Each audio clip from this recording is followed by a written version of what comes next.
नमस्कार, आप देखना शुरू कर चुके हैं कंज्यूमर इज किंग। मैं हूं आपके साथ प्रशांत पांडे।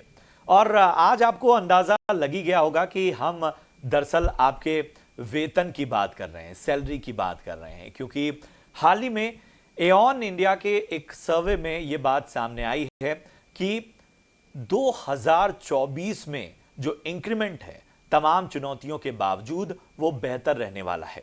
हालांकि ये हमें देखना होगा कि इस बार जो अनुमान रखा गया है वो अनुमान पिछले साल के मुकाबले थोड़ा कम है, लेकिन जिस तरह के चैलेंजेस थे, जिस तरह के ग्लोबल सिनेरियो है, जिस तरह से रिसेशन की कई देशों में आहट है और तमाम चुनौतियों के बावजूद इस पर इतना दबाव नहीं है। जो अनुमान सामने आया है, इतना दबाव नहीं है जो कि हमें पूरी तरह से नकारात्मक बताए। वो पिछले साल से थोड़ा ही कम है, लेकिन यह बेहतर संकेत है।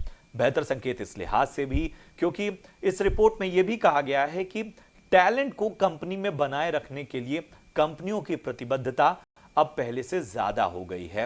वो ज्यादा खर्च करने को तैयार हैं बेहतर टैलेंट को अपनी कंपनी में बनाए रखने के लिए। तो क्या माना जाए कि यह साल बेहतर होगा, और बेहतर होगा तो किन सेक्टर्स के लिए होगा? और इस सर्वे को लेकर जिस तरह के संकेत सामने आए हैं उसके क्या मायने हैं, इन सभी पहलुओं पर आज हम चर्चा करने वाले हैं कंज्यूमर इज किंग में। तो चर्चा में हम बेहद खास मेहमानों को जोड़ेंगे और इस चर्चा में केवल सर्वे की ही बात नहीं होगी बल्कि और भी पहलुओं की बात होगी। तो इस चर्चा में हमारे साथ तीन बेहद खास मेहमान जुड़ रहे हैं। सबसे पहले मैं परिचय करा दूं, इस वक्त हमारे साथ जुड़ रहे हैं जंग बहादुर साहब, जो कि डायरेक्टर हैं टैलेंट सोल्यूशन एऑन इंडिया के, जहां से ये सर्वे आया है। जंग बहादुर साहब, बहुत बहुत स्वागत। प्रशांत पांडे बात कर रहा हूं और चर्चा की शुरुआत जो है वो मैं पहले आपसे ही करना चाहूंगा। पहले तो ये बताइए कि ये जो सर्वे है इसका साइज क्या है और इस सर्वे में की जो फाइंडिंग्स है उसकी बड़ी बातें क्या है? Thank you Prashant for having me. काफी धन्यवाद आपका। ये जो सर्वे है हमारा, ये 29th एडिशन है इस साल।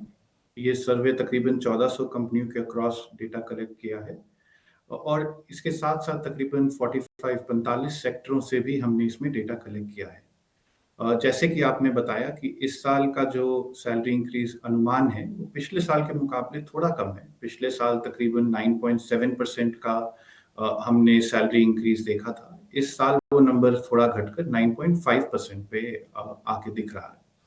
बट ये तो हेडलाइन नंबर हो गया। अगर हम हेडलाइन नंबर के बियॉन्ड भी देखेंगे तो इसमें दो बातें बिल्कुल स्पष्ट तौर से सामने आ रही हैं। पहली बात तो ये है कि जो ग्लोबल इकोनॉमी में हम देख रहे हैं स्लो डाउन, उसका इम्पैक्ट खास करके टेक्नोलॉजी और स्टार्टअप सेक्टर पे बिल्कुल दिख रहा है। लास्ट 2 ईयर में अगर हम देखेंगे तो सैलरी इंक्रीज इन दो क्षेत्रों में काफी हाई था, 10% से ऊपर ही दिख रहा था, स्पेशली आईटी सेक्टर में। इस साल हम ये देख रहे हैं कि आईटी सेक्टर का जो नंबर है, हालांकि वो नंबर अपने आप में बहुत कम नहीं है, तकरीबन 9.5% के आसपास आके रुक रहा है, पर पिछले साल के कंपैरिजन में काफी गिरा है। पिछले साल वो नंबर 10% के ऊपर था। तो पहली बात तो ये है कि टेक्नोलॉजी और स्टार्टअप क्षेत्र में सबसे ज्यादा प्रभाव पड़ा है ग्लोबल इकोनॉमी का, स्लो डाउन का, और इसलिए उसका नंबर जो है वो ओवरऑल नंबर को नीचे खींच रहा है। दूसरी ओर अगर हम उन कंपनियों की तरफ देखें, उन क्षेत्रों की तरफ देखें जो हमारी डोमेस्टिक इकोनॉमी में निर्भर करती हैं, तो आपकी फाइनेंशियल सर्विसेज हो गई, बैंक्स हो गए, एनबीएफसी हो गए, मैन्युफैक्चरिंग, ऑटो इंजीनियरिंग, वहां पे हमें काफी ऑप्टिमिज्म दिख रहा है। और जो हमारा ये 9.5% का नंबर है, ये क्षेत्र है जहां पर कि हमें काफी इन्वेस्टमेंट दिख रही है कंपनियों के द्वारा इन अपने एम्प्लॉयज की तरफ, और ये नंबर को ऊपर खींच रही है। और एक डायरेक्ट कोरिलेशन जिसे कि हम कहते हैं किसी भी सैलरी इंक्रीज का हमारे अट्रिशन से भी होता है। तो हमने देखा होगा पिछले 2 सालों में कैसे टेक्नोलॉजी सेक्टर में ग्रेट रेजिग्नेशन की बातें थी, और हम देख रहे थे बहुत ज्यादा अट्रिशन हो रहा था। एम्प्लॉयज 1 साल के अंदर ही कंपनी ज्वाइन करके छोड़ रहे थे। इस साल हमने देखा है कि वो नंबर भी काफी गिर गया है। ओवरऑल नंबर पिछले साल के मुकाबले तकरीबन 22% के आसपास से अभी 18.7% पे आ चुका है। और इसका श्रेय भी यही टेक्नोलॉजी आईटी रिलेटेड कंपनी को जाता है, जहां पे हमने देखा था तकरीबन पिछले सालों में ये नंबर 25-26% के आसपास था, और अब वो भी घट करके 18 साढ़े 18% आ गया है। और इसका डायरेक्ट इम्पैक्ट एम्प्लॉय पे भी पड़ता है कि अगर अट्रिशन कम है, डिमांड कम है, तो जॉब मार्केट भी सॉफ्ट होता है और इसलिए कंपनियों को भी इतना खर्च नहीं करना पड़ता सैलरियों पे। और जहाँ की दूसरी साइड आप देखेंगे इंजीनियरिंग, मैन्युफैक्चरिंग, क्योंकि वहाँ डिमांड ज़्यादा है, इन्वेस्टमेंट ज़्यादा है, उन क्षेत्रों में आप देखेंगे तो अट्रिशन एक्चुअली बढ़ गया है। पिछले सालों में वो तकरीबन 10-12% होता था, वहाँ पे अब तकरीबन 14% हो गया है। तो आई थिंक ये दो मेजर हाइलाइट्स हैं इस सर्वे के, जो दर्शाते हैं इम्पैक्ट ग्लोबल इकोनॉमी का और हमारी जो हम डोमेस्टिक मार्केट में देख रहे हैं अभी तेजी चल रही है, कैसे ये एम्प्लॉयज के लिए इम्पैक्ट लेके आ रहा है उनकी सैलरीज पे, अट्रिशन पे, जॉब मार्केट पर। ठीक है। एक चीज़ और जंग बहादुर साहब मुझे बताइए, आप सब बहुत सारे डेटा से गुजरते हैं, आप इंडस्ट्री में जिस तरह के ट्रेंड्स हैं उन पर भी तमाम चर्चा करते हैं। बात टेक्नोलॉजी सेक्टर की अगर हो रही है, एक जो चर्चा मेरे ख्याल से आप सभी इस पे मंथन कर रहे होंगे, आर्टिफिशियल इंटेलिजेंस को लेके, क्या इस दिशा में कोशिशें तेज़ हुई हैं? क्योंकि हम ये जान रहे हैं कि ये तो टेक्नोलॉजी नहीं है, तो इसको पहली चीज़ तो ये हो जाएगी कि इसमें जॉब थ्रेट्स की ज़्यादा बात हो रही है, जॉब क्रिएशन वाली चर्चाएं थोड़ी कम हो रही हैं। और हम जानते हैं कि पूरे जॉब मार्केट में इस तरह की चर्चाएं तब भी हुई थी जब कंप्यूटर नया नया आया था, लेकिन उसके बाद हमने देखा कि कंप्यूटर ने कितनी नौकरियां पैदा की। इन सब के बीच में किस तरह की चर्चाएं फिलहाल चल रही हैं और स्किल डेवलपमेंट को लेके क्या कुछ जो है वो किया जाना बहुत ज़रूरी हो गया है इस नई टेक्नोलॉजी के लिहाज से? बिल्कुल, आपके सवाल में कई सवाल छुपे हैं। मैं पूरी कोशिश करूँगा अपने तरफ से कि उनका आपको थोड़ी स्पष्टता दिलाएँ। पहली बात तो ये है, जब आप टेक्नोलॉजी सेक्टर देख रहे हैं आज की डेट में, तो 2 चीज़ें बहुत साफ तौर से सामने आ रही हैं। एक तो ग्लोबली जो हम देख रहे हैं कि कंपनियों में काफ़ी कॉस्ट प्रेशर है, टेक्नोलॉजी कंपनियों में खास करके। और वो देख रहे हैं इंडिया की तरफ एज अ इकोनॉमी जहाँ पे उनको कॉस्ट एडवांटेज मिलता है, और side side by side because हम तकरीबन 2-3 दशक से इस क्षेत्र में हैं एज अ ज्योग्राफी, काफ़ी टैलेंट सप्लाई काफ़ी है इंडिया में, और वो भी काफ़ी हाईली स्किल्ड लोगों की। पूरा का पूरा जो इस वक्त आप कह सकते हैं कि ग्लोब है, वो इंडिया की तरफ देख रहा है एज अ ज्योग्राफी, जहाँ पे आपको काफ़ी अच्छे मात्रा में टैलेंट सप्लाई मिलेगा एट अफोर्डेबल कॉस्ट। पहला जो ट्रेंड हम टेक्नोलॉजी सेक्टर में देख रहे हैं कि काफ़ी सारी जीसीसी जिसे हम कहते हैं, वो उभर के आ रहे हैं। दूसरी बात जो आपने की है वो है इम्पैक्ट ऑफ एआई और एमएल। एंड देखिए, कोई भी नई टेक्नोलॉजी आती है उसके अराउंड सबसे पहले हाइप क्रिएट होती है, बट एक्चुअली जो रियलाइजेशन होती है वैल्यू की, वो कुछ सालों बाद ही आती है। इसमें कोई डाउट नहीं है कि एआई एमएल बिल्कुल से काया पलट टेक्नोलॉजी है, और इसका हमें इम्पैक्ट दिखेगा, बट इसका इम्पैक्ट किसी एक कंपनी, एक क्षेत्र पर रिस्ट्रिक्टेड नहीं होगा। एंड वहाँ पे काफ़ी डिबेटेबल है कि एक कंपनी के लिए कितना कॉस्ट एडवांटेज होगा। बट इसका एक मतलब ये भी है कि जो आज की डेट में आप प्रोडक्ट्स देख रहे हैं, टेक्नोलॉजी प्रोडक्ट देख रहे हैं, सर्विस स्टैक देख रहे हैं आप हमारी बड़ी-बड़ी कंपनियों का, उनका जो कस्टमर है, उसकी डिमांड बिल्कुल चेंज हो रही है, और उस डिमांड को फुलफिल करने के लिए आपको नेचुरली वो स्किल्ड वर्कफोर्स चाहिए। एंड वहाँ पे जॉब क्रिएशन की सबसे ज़्यादा अपॉर्चुनिटी है। पर उस जॉब क्रिएशन की जब हम अपॉर्चुनिटी की बात करते हैं, तो वो जो स्किल और ये जो हम टेक्नोलॉजी बोल रहे हैं, क्योंकि ये आज की डेट में थोड़ी नई है, सप्लाई मार्केट में इस वक्त कम है, और कंपनियों को एग्जिस्टिंग एम्प्लॉयज को रीट्रेन, रीस्किल पे काफ़ी इन्वेस्टमेंट करनी पड़ेगी, और वो कर भी रहे हैं। तो ये मानना तो बिल्कुल सही नहीं होगा। मतलब इसमें कोई एक आप बहुत पॉइंट ऑफ व्यू नहीं रख सकते कि एआईएमएल आएगा तो इतनी जॉब्स चली जाएंगी या इतनी जॉब्स क्रिएट होंगी। आई थिंक इसको इस वक्त ये मानना पड़ेगा हमें कि इसमें इन्वेस्टमेंट की ज़रूरत है, और अगर हम चाहते हैं कि ये फोर्स मल्टीप्लायर की तरह काम करे, तो सबसे ज़्यादा हमें रीस्किलिंग और हमें अपस्किलिंग में इन्वेस्टमेंट करनी पड़ेगी, और जो कंपनीज कर भी रही हैं।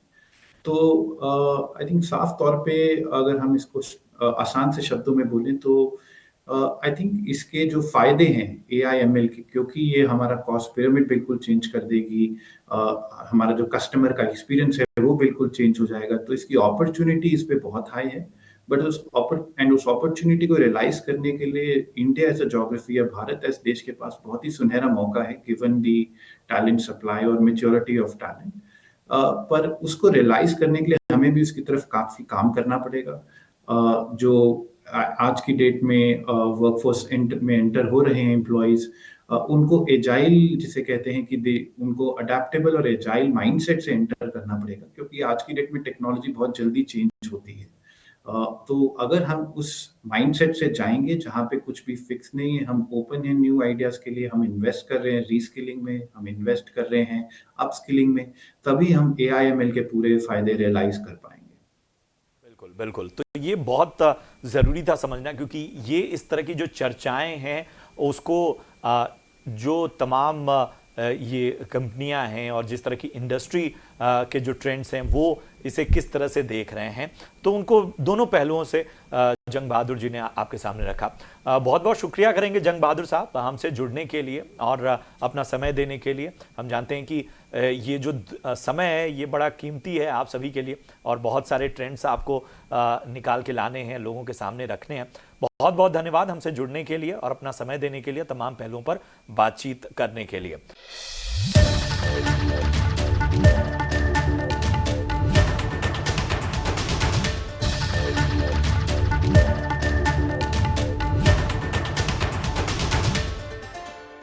अब इस चर्चा में दो और खास एक्सपर्ट्स को शामिल करते हैं। हमारे साथ इस वक्त आदित्य नारायण मिश्रा साहब जुड़ रहे हैं। आप हैं CEO और डायरेक्टर CIEL HR से। आदित्य सर, बहुत बहुत स्वागत है आपका। इसके साथ ही डॉक्टर प्रतिभा जैन हमारे साथ जुड़ रही हैं, फाउंडर और CEO हैं एडू अब्रॉड कंसल्टिंग से। डॉक्टर प्रतिभा, आपका भी बहुत बहुत वेलकम। चलिए आदित्य सर, आपसे ही चर्चा की शुरुआत करते हैं। आपने भी ये सर्वे पढ़ा होगा, नज़र आपकी भी तमाम ट्रेंड्स पर रहती ही है, कई बार हमने इस पहलू पर चर्चा की है। एक चीज़ जो आम दर्शकों के मन में या जो लोग भी इस रिपोर्ट से गुजर रहे होंगे उनके मन में है कि ये अनुमान पिछले साल के मुकाबले कम है। हालांकि ये जो कमी है ये ज़्यादा नहीं है, लेकिन है कम। अब इसे बेहतर कैसे माना जाए? आप इसको किस तरह से देख रहे हैं, इन ट्रेंड्स को, पर आपका नजरिया क्या है? देखिए, अभी सारा विश्व में जो परिस्थितियां हैं उसको मद्देनजर रखते हुए हमें ये 2024 में क्या होने वाला है उसको वो वैसे देखना पड़ेगा हमें। अभी देखिए, technology sector, IT sector, investment climate, ये तो सब हम लोगों को सब पता है कि जो वर्ल्ड ग्लोबल फैक्टर्स जो हैं वो सब अभी फेवरेबल नहीं हैं। तो इसलिए हमारे जो इंडस्ट्रीज हैं, ये इंडस्ट्रीज ग्लोबली जो कनेक्टेड हैं वहां पर तो इम्पैक्ट आएगा ही, लेकिन उसको देखकर ये लग रहा है कि वो इम्पैक्ट जितना ज्यादा होना चाहिए उतना नहीं होगा, क्योंकि हमारा इंडिया का अपना डोमेस्टिक डिमांड काफी ज्यादा है। तो बहुत सारे स्टार्टअप्स भी हैं, टेक्नोलॉजी कंपनीज, और इंडिया का जो अपना टेक्नोलॉजी का जो डिमांड है। और आपने अभी अभी जो AI, artificial intelligence, generative AI, chatbots, उसके बारे में जो बात किया, अभी इंडिया में देखिए इतने सारे मैन्युफैक्चरिंग कंपनीज हैं, कंस्ट्रक्शन कंपनीज हैं, pharma companies, hospitality companies, services companies, सब जगह में ये अभी टेक्नोलॉजी डिजिटाइजेशन होने वाला है, जहां पर AI और जनरेटिव AI का ज्यादा से ज्यादा प्रयोग होने वाला है। इसलिए टेक्नोलॉजी कंपनी और स्टार्टअप कंपनी जो इंडिया को कैटर करता है, उधर हम देखेंगे कि थोड़ा टैलेंट का डिमांड बढ़ेगा। इसलिए जो सैलरी हाइक होना चाहिए वो तो होगा ही। That is one trend. और दूसरा यह है कि अभी हम देख रहे हैं कंज्यूमर का कॉन्फिडेंस, हाउस होल्ड्स का कॉन्फिडेंस हमारा इकोनॉमी के ऊपर अभी थोड़ा बढ़ता हुआ नजर आ रहा है। आप देख सक रहे हैं कि हमारा जो डिमांड है कंज्यूमर प्रोडक्ट्स और सर्विसेज, वो धीरे धीरे ऊपर जा रहा है। जो हाउसिंग सेक्टर है, जो एक बड़ा सेक्टर है इंडिया का, वो सेक्टर में थोड़ा डिमांड बढ़ रहा है। तो वो सबको आप कंसिडर करेंगे तो ये पता चलेगा कि हमें थोड़ा टैलेंट के ऊपर थोड़ा डिमांड बढ़ेगा। जैसे डिमांड बढ़ता है वैसे ही अप्रेजल सैलरी हाइक्स अकॉर्डिंगली थोड़ा ज्यादा होंगे।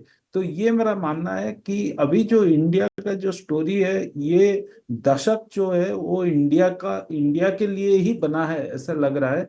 इतने सारे डिमांड्स हैं, और लकीली हमारा सप्लाई इकोसिस्टम भी उसको थोड़ा एडजस्ट भी कर पा रहा है, धीरे धीरे एडजस्ट कर पा रहा है। ऐसे तो हमारा सप्लाई सब समय ही अच्छा ही था, लेकिन वो जो स्किल गैप हमारा सबसे बड़ा प्रॉब्लम था, वो स्किल गैप धीरे धीरे उसको एड्रेस कर रहे हैं हम लोग। तो पूरा entire ecosystem, government, private sector, academia, और सब मिलकर उसको कर रहे हैं। तो मेरा ख्याल में ये 3 पॉइंट सबसे इंपॉर्टेंट है। एक है इंडिया का डोमेस्टिक डिमांड, सेकंड है कंज्यूमर का कॉन्फिडेंस, थर्ड है जो स्किल गैप जो अभी है वो धीरे धीरे उसको एड्रेस हो रहा है। तो ये तीनों को नजर में रखते हुए मुझे लगता है कि थोड़ा सिचुएशन बेहतर होगा सैलरी हाइक का। तो संकेत बेहतर हैं, साफ तौर पर ये कहना इस वक्त आदित्य जी का। जो भी ट्रेंड्स नजर आ रहे हैं और जिस तरह की डिमांड है, जिस तरह का पूरा माहौल है, और जिस तरह से टैलेंट जो है वो एक तरह से तमाम नई नई चीज़ों में अपने आप को बढ़ा रहा है, स्किल बढ़ा रहा है, उन सभी की वजह से ये कहना होगा कि फिलहाल संकेत कहीं से भी इसे कम नहीं समझा जाए। भले पिछले साल के मुकाबले कम है, लेकिन इन चुनौतियों में ये अब भी शानदार नजर आ रहे हैं। तो अच्छे इंक्रीमेंट के सारे संकेत इस वक्त मिल रहे हैं, लेकिन अच्छा इंक्रीमेंट जो है उसके पैमाने क्या हैं, क्या वक्त के साथ इसमें बदलाव आया है? और अगर हम इसको बाहरी जो देश हैं, बाकी वेस्टर्न कंट्रीज़ हैं, या जहाँ पे भारतीय टैलेंट का भरपूर इस्तेमाल किया जाता है, वहाँ से तुलना करें, तो क्या ये ट्रेंड्स अभी और लंबी छलांग लगा सकते हैं? इन सभी पर बातचीत करेंगे डॉक्टर प्रतिभा से। डॉक्टर प्रतिभा, सीधा सवाल मेरा आपसे है कि ये जो आंकड़ा है 9.5% का सैलरी इंक्रीमेंट का, अगर मौजूदा दौर में देखें तो आपको कैसा लग रहा है? और अच्छा इंक्रीमेंट पाने का पैमाना क्या है बाहरी दुनिया में? अगर बाहरी देशों में भी हम देखें जहां भारतीय टैलेंट्स पूरी तरह से डिमांड में रहते हैं, क्या ये ग्रोथ उस स्टैंडर्ड के मुकाबले ठहरती है? मेरे हिसाब से भारतीय इंक्रीमेंट पूरे विश्व में इस वक्त सबसे ज्यादा है। इनफैक्ट जो बाहर मुल्क है, यूएस देख लीजिए, या यूरोप, जो पहले हमारे हमारे मुकाबले वहाँ इंक्रीमेंट जल्दी होता था और उसको देखते हुए हमारे बच्चे वहाँ अट्रैक्टेड होते थे, उनके यहाँ एक्चुअली वेज फ्रीज है। उनके यहाँ इतनी जल्दी इंक्रीमेंट नहीं हो रहे हैं, वहाँ पर एम्प्लॉयमेंट की प्रॉब्लम है, ले ऑफ्स हो रहे हैं। तो जो मांगना चाहते भी थे इंक्रीमेंट, वो नहीं हो रहा है। इनफैक्ट जितनी सैलरी ग्रोथ इंडिया में है और जो इंक्रीमेंट है वो इंडिया में फिर भी पॉसिबल हो रहा है। तो वर्ल्ड पैमाने में हमारी जो लोकल डिमांड है, जैसे आदित्य जी ने बोला, उसको देखते हुए India is more bullish than any other country. Means यहाँ पर एक हम क्विक भी हैं नई चीज सीखने के लिए। हमारा मार्केटिंग वाला भी आईटी सीख रहा है, मेरा डॉक्टर्स भी आईटी सीख रहे हैं। तो जो इंटरडिसिप्लिनरी लर्निंग है, हम लोग घबराते नहीं है नई चीज सीखने के लिए। और वो जो मल्टीटास्किंग से ही सैलरी इंक्रीमेंट है, तो हम लोग होशियार भी हैं, मेहनती भी हैं। और ये दोनों पैमाने को देखते हुए जब जो वर्कर है वो अपने आप को अपस्किल करता है और घबराता नहीं है, मेरे को 12 घंटे भी अगर काम करना है मैं करूंगा और मैं नई चीज सीखूंगा। ये जो दो मेंटल एटीट्यूड है इंडियंस के, ये हमारा सबसे बड़ा स्ट्रेंथ भी है और एसेट भी है।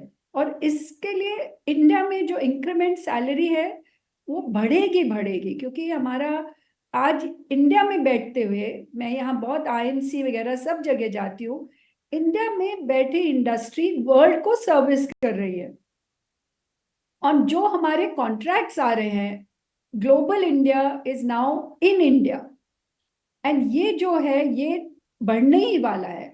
और इसके लिए जो वर्कफोर्स हमारे यहाँ रेडी होगी, उसकी भी इंक्रीमेंटल सैलरी होगी, क्योंकि जब हम रेवेन्यू अर्न करेंगे, जब हमारा कॉर्पोरेट अर्न करेगा, वो फिर रिटेन भी करेगा और उनको इंसेंटिव भी देगा, तुम सीखो और हम तुम्हें कमाने का जरिया दे रहे हैं। और ये एक मैंने चीज कॉर्पोरेट कॉर्पोरेट में भी देखिए, अब कॉर्पोरेट हम लोगों को, एकेडेमिया को कॉर्पोरेट अंदर बुला रहा है कि आप अपना नया स्किलिंग हमारे कैंपस में वीकेंड पे करिए, हमारे एम्प्लॉयज को कहीं जाने की जरूरत नहीं है, आफ्टर आवर्स, आफ्टर मतलब वीकेंड पे आपको अपस्किलिंग आपकी कंपनी खुद के टाइम में और वो पे कर रही है आपके लिए।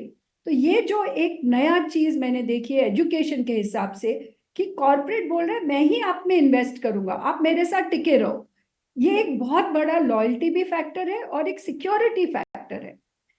आई थिंक इससे साइकोलॉजी पे बहुत फर्क पड़ रहा है कि एम्प्लॉय सोचता है मैं इसी जगह अगर मेहनत करता रहूं, यहीं सीखता रहूं, तो मेरी सैलरी इंक्रीमेंट होगी।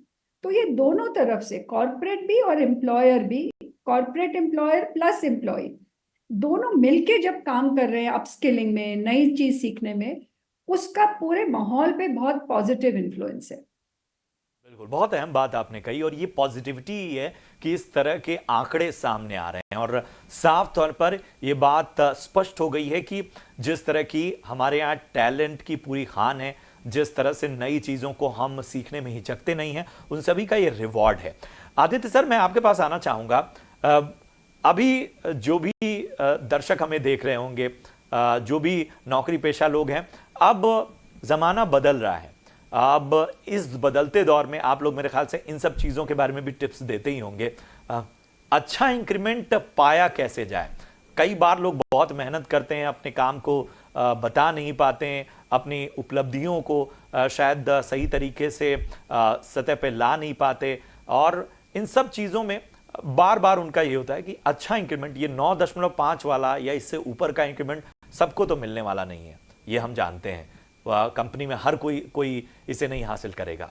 तो इसे हासिल करने के वो कौन से, कहते हैं ना, टूल्स ऑफ द ट्रेड हैं या जो टिप्स हैं, वो जरा बताएं। बढ़िया। इसके लिए ना दो चीज करना पड़ता है, एक है परफॉर्मेंस और दूसरा है पोटेंशियल। परफॉर्मेंस को बेहतर करने के लिए हमें तो हार्ड वर्क करना ही है। दूसरा ये है कि हमें जो इंटरपर्सनल रिलेशनशिप, हम जो वर्क प्लेस में काम करते हैं, हम हमारे कोलीग के साथ कैसे बर्ताव करते हैं, हमारे डिपार्टमेंट के बाहर जो अदर डिपार्टमेंट्स हैं उनके साथ कैसे बिहेव करते हैं, कैसे इंटरेक्ट करते हैं, कैसे फ्यूचर के बारे में सोचते हैं, प्रॉब्लम्स कैसे रिजॉल्व करते हैं, ये जो हो गया, ये सब हमारा बिहेवियर, सॉफ्ट स्किल्स, ये बहुत ही इंपॉर्टेंट होता है। पर खाली परफॉर्मेंस के लिए ओनली नंबर्स, रिजल्ट्स ये मायने नहीं रखते, ये आपके बिहेवियर्स कैसे हैं वो एक इम्पॉर्टेंट फैक्टर हो जाता है। और पोटेंशियल की बात करूं तो हर कोई एम्प्लॉयर ये देखता है कि जो सैलरी हाइक देने के टाइम पे दो चीजों का इवैल्यूएशन होता है, एक है परफॉर्मेंस कैसा है और दूसरा ये एम्प्लॉय का पोटेंशियल क्या है, फ्यूचर में क्या कर सकता है। इसलिए हमें ये करना पड़ेगा, कंटिन्यूअसली अपस्किल करना पड़ेगा, अपने आप को अपस्किल करना पड़ेगा, हमारा माइंडसेट को कंटिन्यूअस लर्निंग वाला माइंडसेट बना देना पड़ेगा। एक जमाना था तब हम यूनिवर्सिटी से डिग्री लेकर आ गए या इंजीनियरिंग कॉलेज, मेडिकल कॉलेज, कोई भी टेक्निकल कॉलेज से कुछ टेक्निकल डिग्री लेकर आ गए और हमारा नौकरी लग गई। उसके बाद हम वही एक्सपीरियंस से काम चलाते रहे अंटिल रिटायरमेंट। वो एक पुराना जमाना ऐसा था। लेकिन अभी का जो टाइम है, इतनी डायनामिक और चेंजेस इतने फास्ट पेस में हो रहा है, इंडिया में नहीं पूरा ग्लोबली इतने फास्ट पेस्ड चेंज हो रहे हैं कि कोई भी एम्प्लॉय को अपने आप को आगे रखने के लिए, आगे बढ़ने के लिए कंटिन्यूअसली न्यू टेक्नोलॉजीज क्या आ रहे हैं, न्यू मेथड्स क्या आ रहे हैं। आप डॉक्टर हो सकते हो, आप नर्स हो सकते हो, आप इलेक्ट्रिशियन हो सकते हो, कोई आईटी का ऐसा कुछ टेक्नोलॉजी नॉलेज लैंग्वेज जानने की जरूरत नहीं है। लेकिन आपका अपना फील्ड में इतने सारे चेंजेस हो रहे हैं, उसको कैसे कंटिन्यूअसली सीखना पड़े, उसके लिए टाइम तो इन्वेस्ट करना ही पड़ेगा, फोकस तो करना ही पड़ेगा।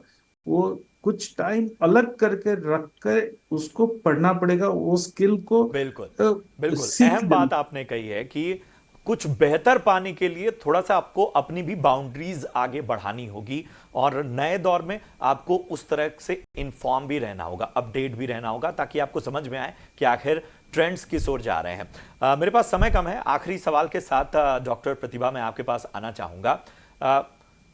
एआई को लेके मैंने सवाल किए। ये जो एक है कि एक जो मुझे सबसे बड़ी एक जो चुनौती नजर आ रही है कि एक तो टेक्नोलॉजी इतनी नई है कि इसको सिखाने के लिए और इसको सीखने के लिए और इतनी तेजी से इसे अडॉप्ट किया जा रहा है, खासतौर पे भारत की मैं बात कर रहा हूँ। आंकड़े हैं और लगातार ये हो रहा है कि ये जो लगातार कंपनियां एआई में प्रयोग और एआई के एडेप्टेशन पे काम कर रही हैं, क्या ये बहुत इतनी तेजी से हो रहा है कि सिखाने वाले और सीखने वाले दोनों के पास अभी ये चैलेंज है? चैलेंज तो दोनों में है, सीखने और सिखाने वाले दोनों, यूर राइट। बट क्या है कि एआई खुद भी सिखा रहा है। आज एक टेक्नोलॉजी का जो वर्चुअल प्लेटफॉर्म है, आज अगर वैसे तो हमारे यहाँ सिखाने वालों की कमी नहीं है, पर एक्सेस की कमी है। तो जो ये इंटरनेट का जो वर्चुअल क्लासरूम्स बन गए हैं एंड बहुत सारे फ्री भी हैं, तो आपको पेमेंट भी नहीं करनी, खाली आपको उसके लिए टाइम देना है। तो अभी ये एक नया फेज एक शुरू हुआ है जहाँ सीखने वाला भी इंटरनेट पे सीख रहा है और सिखाने वाला भी। खाली जैसे अगर मैं ऑलरेडी एक ट्रेन मार्केटिंग हूँ या प्रोफेसर हूँ, तो उसको वो नई चीज सीखने में 2 घंटे लगेंगे, तो फटाफट सीख के क्लासरूम में सिखा रहे हैं। आज हमारे प्रोफेसर्स भी बहुत डायनामिक है। मैं बहुत सारे यूनिवर्सिटीज में जा रही हूँ जहाँ प्रोफेसर्स बोल रहे हैं। अभी लास्ट वीक यहाँ पर हम ऑक्सफोर्ड और इन बड़ी बड़ी यूनिवर्सिटीज का एक इवेंट हुआ था जहाँ उन्होंने सब डीन लेवल, सीनियर लेवल लोगों को एआई सिखाया। एंड जैसे टॉप लेवल सीखता है बड़ी वो बात, बहुत बड़ी इमीडिएटली बात। और हो जाता है। ये बहुत अहम है। यही मैं इसी चीज पे मैं फोकस करना चाह रहा था कि वाकई कई बार जब इस तरह की अचानक से तेजी आती है तो शायद हमें भी अपनी रफ्तार दोगुनी करनी होती है और उस रफ्तार से कदम मिलाने के लिए, जैसे हम कहते हैं कि 90s के जो लोग हैं वो मिलेनियल्स के साथ कदम मिला रहे हैं कि आखिर ये नई जो दुनिया है वो उसे सीखा कैसे जाए। बड़ी अच्छी चर्चा रही आदित्य सर और डॉक्टर प्रतिभा, बड़ा अच्छा लगा आप सभी से इस खास विश्लेषण में जुड़ के, और उम्मीद करते हैं कि हमारी ये चर्चा लोगों के काम आए और समझ में आए। अच्छी चीज़ है, पॉजिटिव नोट पे शुरू करते हैं। बात इसी की, निष्कर्ष यही है, अच्छा सब है, भारत का दशक है ये, अच्छा इंक्रीमेंट होगा। कुछ चीज़ें हैं जिन्हें आपको बेहतर करनी है जो हमारे एक्सपर्ट्स ने आपके सामने रखी। फिलहाल कंज्यूमर इज किंग में इस चर्चा में इतना ही। आगे भी हम आपके सामने इसी तरह की जानकारी भरी तमाम शोज लेकर आएंगे। हमें दीजिए इजाजत, नमस्कार।